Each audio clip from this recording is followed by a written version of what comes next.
السفير سيد لا اللي على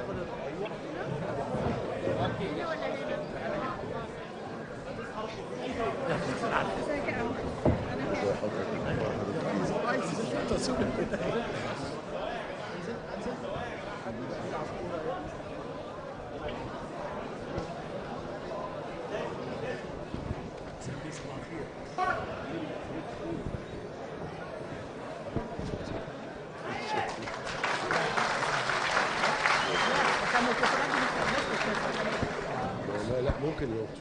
بص كل ميكروفون فيه هدف لحضرتك من فوق يا فندم. حاضر يا سيدي الله يخليك. شكرين شويه بقى دول كلهم عشان الناس بس تشوف. يا رامي يا استاذ رامي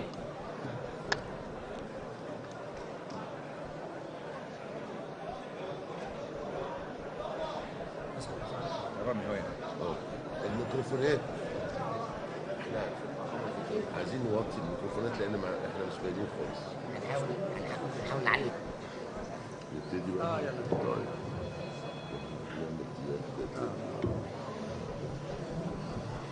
بسم الله الرحمن الرحيم. اهلا بكم في يوم اعلان حزب الدستور.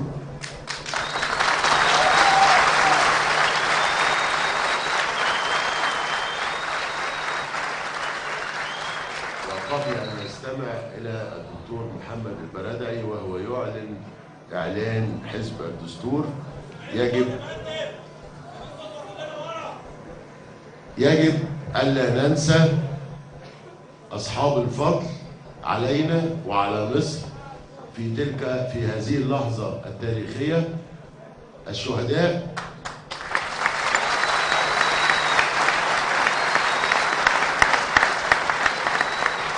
شهداء الثورة الذين لولا تضحياتهم ودمائهم الطاهرة لما كان لنا أن نكون هنا. فأنا أدعوكم إلى الوقوف دقيقة حدادا على أرواح شهداء الثورة.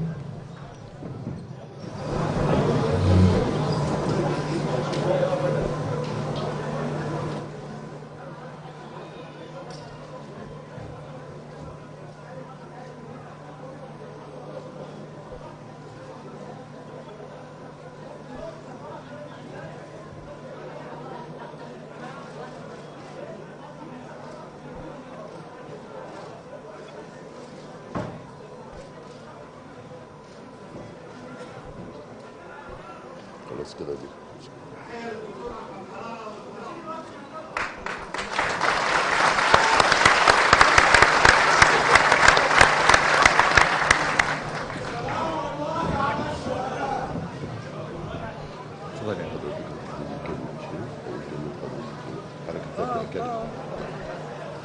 والآن لو سمحت لو ممكن نجلس حتى برجاء الجلوس. مش هنقرا بيان الحزب النهارده، انما انت تعلن ان هذا الحزب قد قام. لو سمحتوا نستمع الآن إلى كلمة الدكتور محمد البرادعي وكيل مؤسسي حزب الدستور.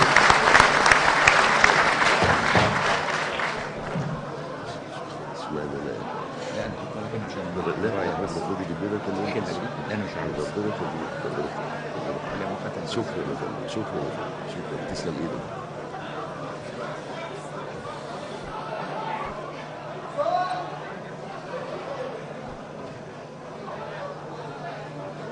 اولا ابدا بتحيه كل مصري ومصريه معنا اليوم في هذا الاجتماع. اللي يقعدوا في النص يا شيبان.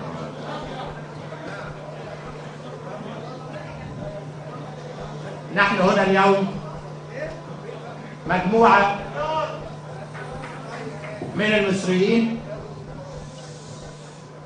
قررنا أن نجتمع معا ونوحد صفوفنا ونعلن قيام حزب جديد هو حزب الدستور.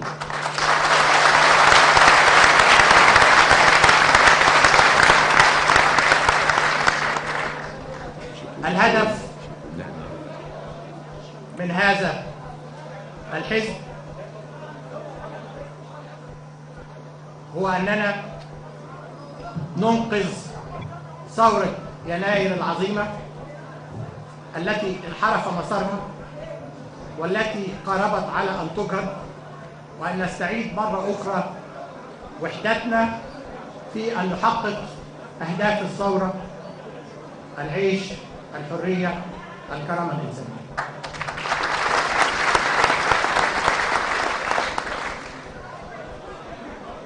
عندما قمنا بهذه الثورة وقمتم أنتم بهذه الثورة لم نكن نتصور الوضع الذي نحن فيه اليوم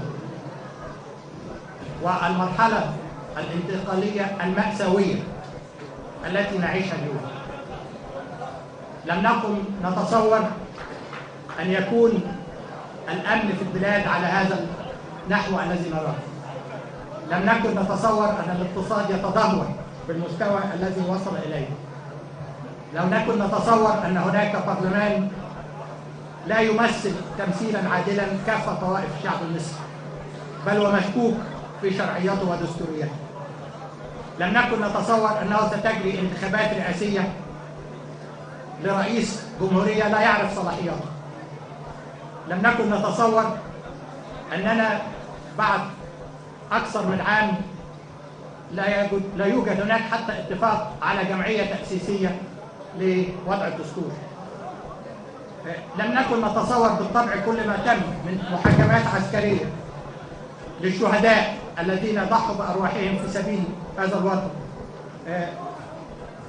لم نكن نتصور أن يكون القضاء بهذا المستوى من انعدام الاستقلالية وتدخل السلطة التنفيذية في أعماله. لم نكن نتصور أن يكون الإعلام، وما زال الإعلام الرسمي، مجرد بوق للنظام غير الاسم، وإنما ما زال هو بوق لمن كان في السلطة. لهذه الأسباب وغيرها قررنا أنه حان الوقت لأن نبدأ عمل سياسي منظم.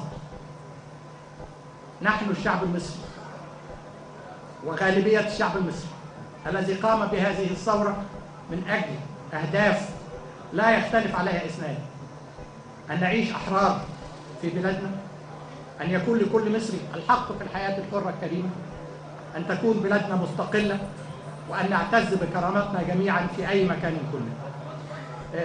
ولهذا وجدنا أنه أفضل سبيل أننا نقوم بعمل سياسي منظم من خلال حزب جديد. لماذا هذا الحزب؟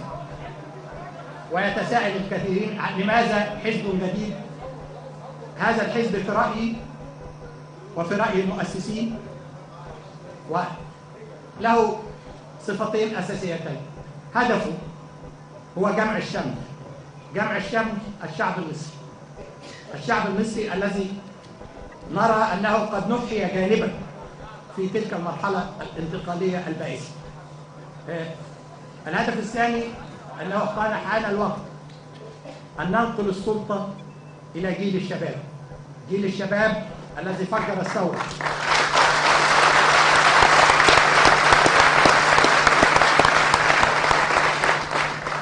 عملنا أننا نبني الكوادر والقيادات من الشباب حتى تستلم السلطة في أول انتخابات قادمة بإذن الله، من مجلس شعب، وآمل ألا يكون هناك مجلس شورى، من وزارة، من رئاسة جمهورية. الجيل بتاعنا هدفه اليوم، ونحن نقول هذا يعني الشيوخ الموجودين على المنصة، هدفنا هو نقل السلطة إلى الجيل الجديد. نحن نبدأ اليوم ونمد أيدينا إلى كافة الأحزاب الموجودة على الساحة، وسنبدأ من اليوم، وقد بدأنا بالفعل في التواصل مع كافة الأحزاب، وهناك الكثيرين من الأعضاء في الأحزاب الأخرى يودون الانضمام إلينا، وإنما نقول أننا يجب أن نبدأ هذا بأسلوب منظم، وعندما يتم تأسيس هذا الحزب في خلال الشهرين أو الثلاثة القادمين سيكون هناك إطار جديد، سواء انضمت لنا بعض الأحزاب كجزء من هذا الحزب أو دخلنا في ائتلاف أو جبهة، إنما الهدف في النهاية هو أن نكون قوة واحدة تعمل بهدف واحد، وهو إنقاذ الثورة وإنقاذ مصر بعد عقود طويلة من الانحطاط الفكري والعقلي والسياسي والاجتماعي والاقتصادي. حان الوقت أن نبدأ مرة أخرى لبناء مصر الجديدة، مصر النهضة.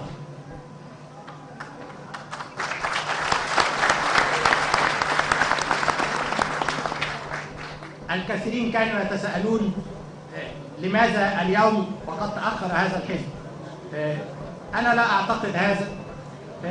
في الفترة الماضية كنا نحلم أنه سيكون، وكانت اهتمامنا على أنه نكتب دستور يحقق أهداف الثورة، على أنه سيكون هناك انتخابات برلمانية تمثل الشعب المصري، على أنه سوف يكون هناك انتخابات رئاسية تتم في ملعب مستوي.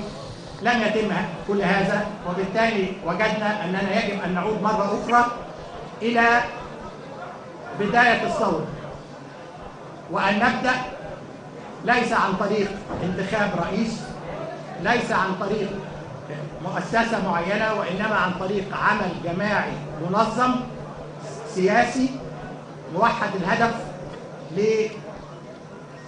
لننقل السلطة كما ذكرت في الفترة القادمة للجيل الجديد. الكثير يتساءلون كذلك لماذا اخترنا اسم الدستور. الدستور لمن يعرف القانون، وللدكتور حسام والكثير من الموجودين في هذه القاعة، الدستور هو العقد الاجتماعي، هو القانون الأساسي الذي يربط كل مصري ومصرية. هو هدفنا دائما أن يكون هناك عقد اجتماعي يربطنا جميعا، كل مصري بصرف النظر عن لونه ودينه وعقيدته وانتمائه الفكري والطائفي. كل مصري يجب أن يكون جزء من هذا العقد الاجتماعي، وأن ينضم لهذا العقد الاجتماعي بصدر رحب. هذا هو مفهوم كلمة الدستور. الدستور كذلك هو القيم الأساسية التي نتفق عليها ونعيش تحت ظلها من حرية ومساواة وعدل وعدالة اجتماعية وكل هذه القيم.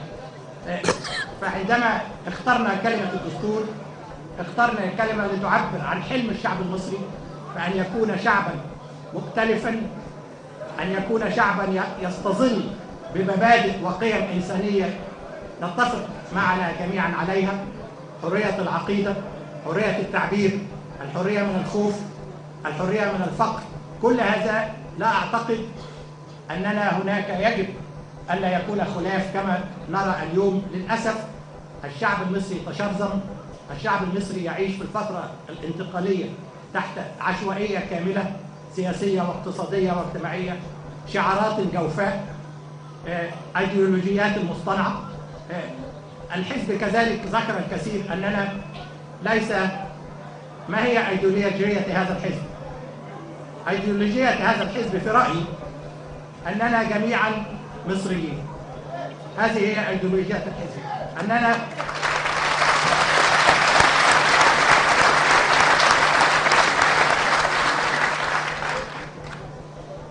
أيديولوجية الحزب أننا ليس لدينا أيديولوجية غير أن نكون جميعا معا كمصريين.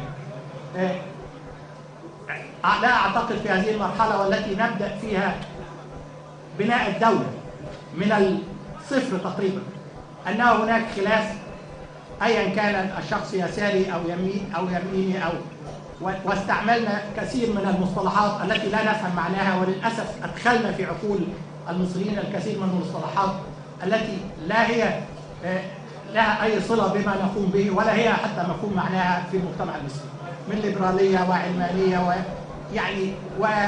وكافر وعلماني.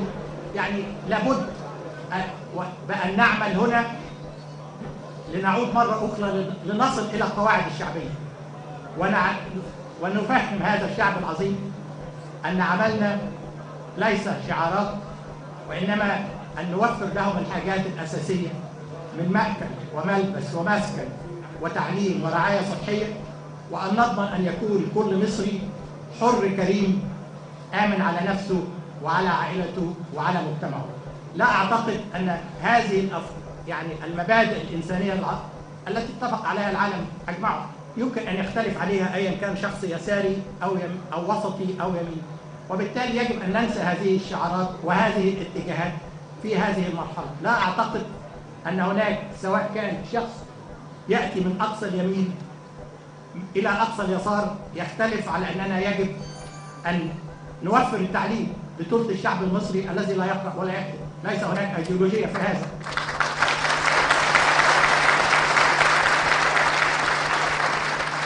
أنه يجب أن نوفر الرعاية الصحية لنصف الشعب المصري الذي لا يتوفر له الرعاية الصحية. أنه يجب أن نرفع مستوى نصف الشعب المصري الذي يعيش بأقل من 1800 جنيه في العام، و20% من الشعب المصري على الأقل يعيش ب3 جنيهات في اليوم.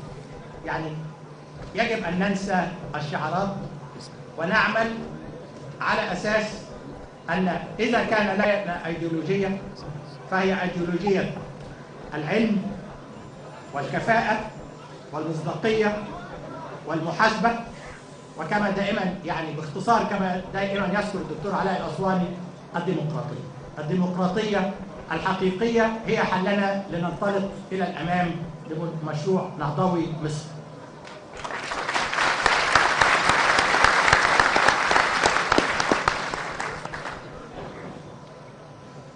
نحن نتكلم كذلك على عمل عقلاني رشيد سيأخذ وقت، ولابد كذلك أن نعمل بطريقة مختلفة ونفكر بطريقة مختلفة. كما ذكرت هدفنا على المدى المتوسط وهو 3 ل4 سنوات نبني حزبا على أسس سليمة، على أسس ديمقراطية، على أسس عقلانية. ولذلك يجب جميعا أن نعلم أننا لن نرى نتائج غدا، لن نرى نتائج بعد غد، وإنما ستأخذنا شهور وقد تأخذنا سنة أو 2 قبل أن نقف ونكون حزب الغالبية، حزب الأغلبية.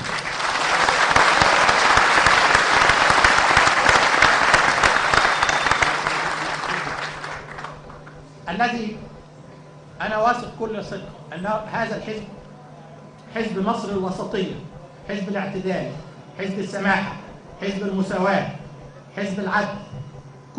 كل هذه القيم الإنسانية العظيمة التي عشنا بها في الماضي وسنعيش بها في المستقبل إن شاء الله هو الذي سيحكم مصر المستقبل، وهو الذي سيبني مشروع نهضة مصر المستقبل.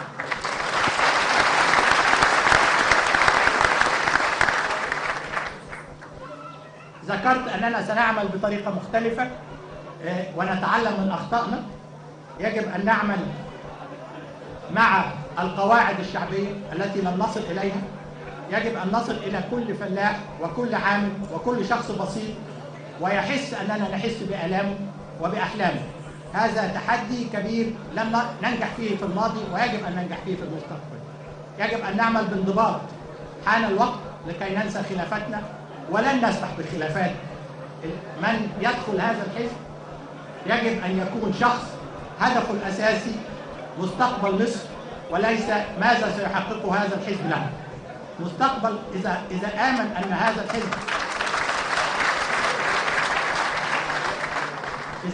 هذا الحزب هو اللي هيعمل فيه لمستقبل مصر، هو في حقيقة الأمر كذلك يعمل لمصلحته الشخصية.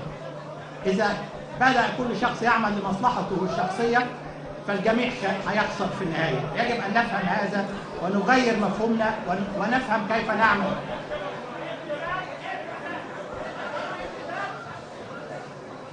يعني أول شيء لازم نغير هذا كذلك.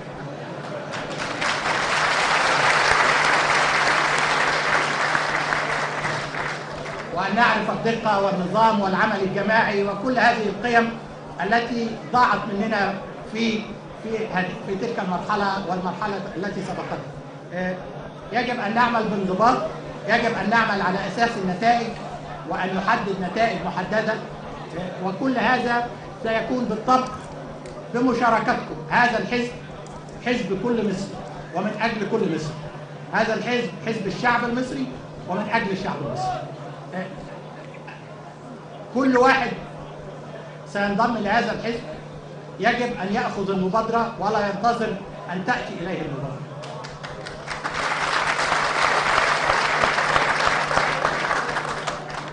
بحمد الله كما تروا وكما سترون هناك تأييد حماسي جارف لهذا الحزب.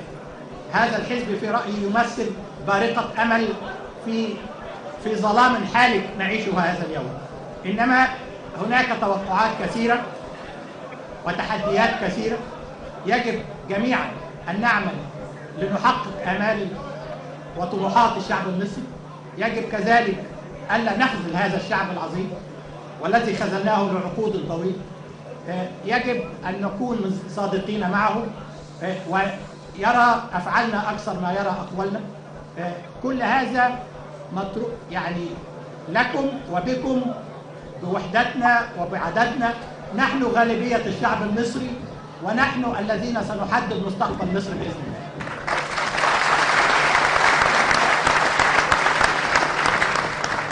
نحن مفتوحين لكافة الأطياف أيا كانت مسمياتهم باتجاه ما يطلق عليه إسلامي، وإنما أنا لا أحب أبدا أن أذكر هذا، لأننا إذا كنت أنا مسلم لا يجب أن يكون هناك مسلم يزايد علي في الإسلام. إذا كنت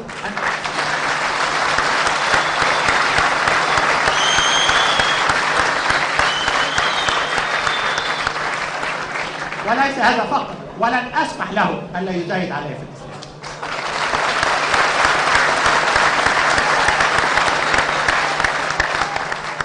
وإذا كنت أنا قبطي فأنا أحترم أهل الأقباط أيا كان عقيدة كل مصري. هذا حرية العقيدة، حرية متاحة لكل مصري.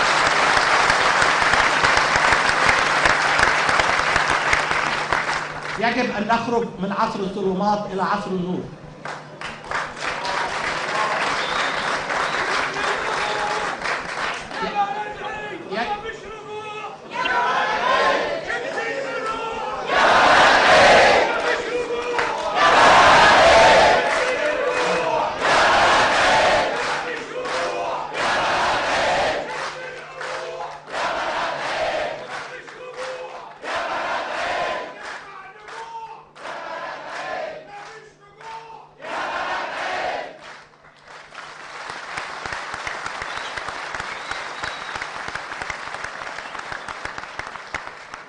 مفيش رجوع يا شعب مصري.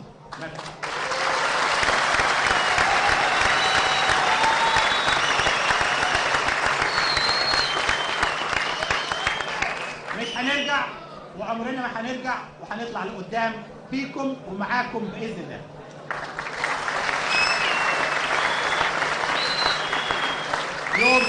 يوم 18 بإذن الله سيكون هناك، وكنا نود اليوم أن نعمل يعني انطلاقة الحزب، وإنما اليوم لعدد وما رأيناه من زخم وحماس وتأييد من كافة المحافظات، ورأينا أننا نجد مكان أكثر رحابة وأكثر اتساعا. وبإذن الله يوم 18 مايو سيكون هناك احتفال يليق بتأسيس هذا الحزب، وسنتيح لكل من يود أن يشارك معنا أن يحضر في هذه الاحتفالية والتي تليق بطموحاتنا وأملنا.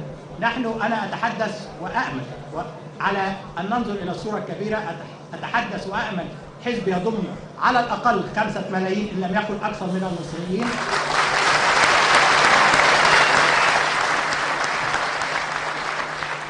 أتحدث عن حزب لديه الأموال ما يكفي وزيادة ليشارك في كل أعمال التنموية والسياسية والاجتماعية، ويحدث التأثير اللازم ويصل إلى كل مصري ومصرية ويعمل معه وينهض به بإذن الله.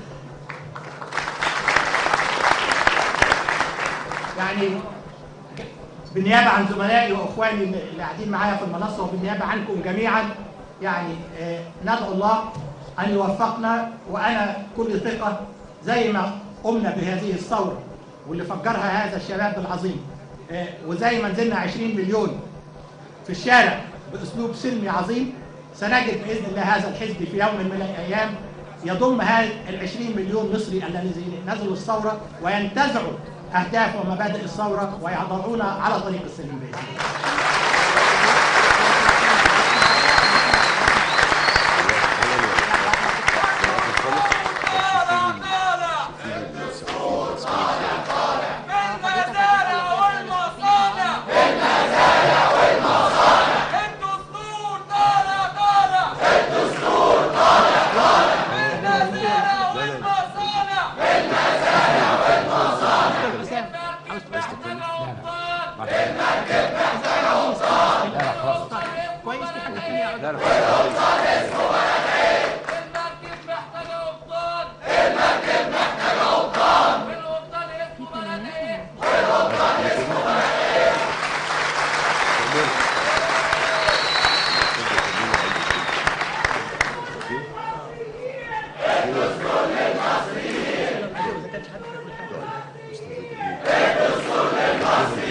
اما يسالوا هديك الكلمه دي عشان اليسار واليمين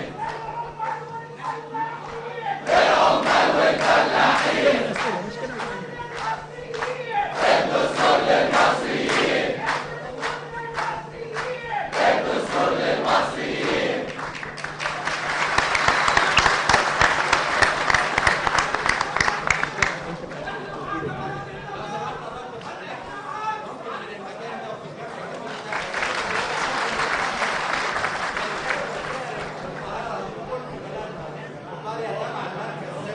إن شاء الله حاضر.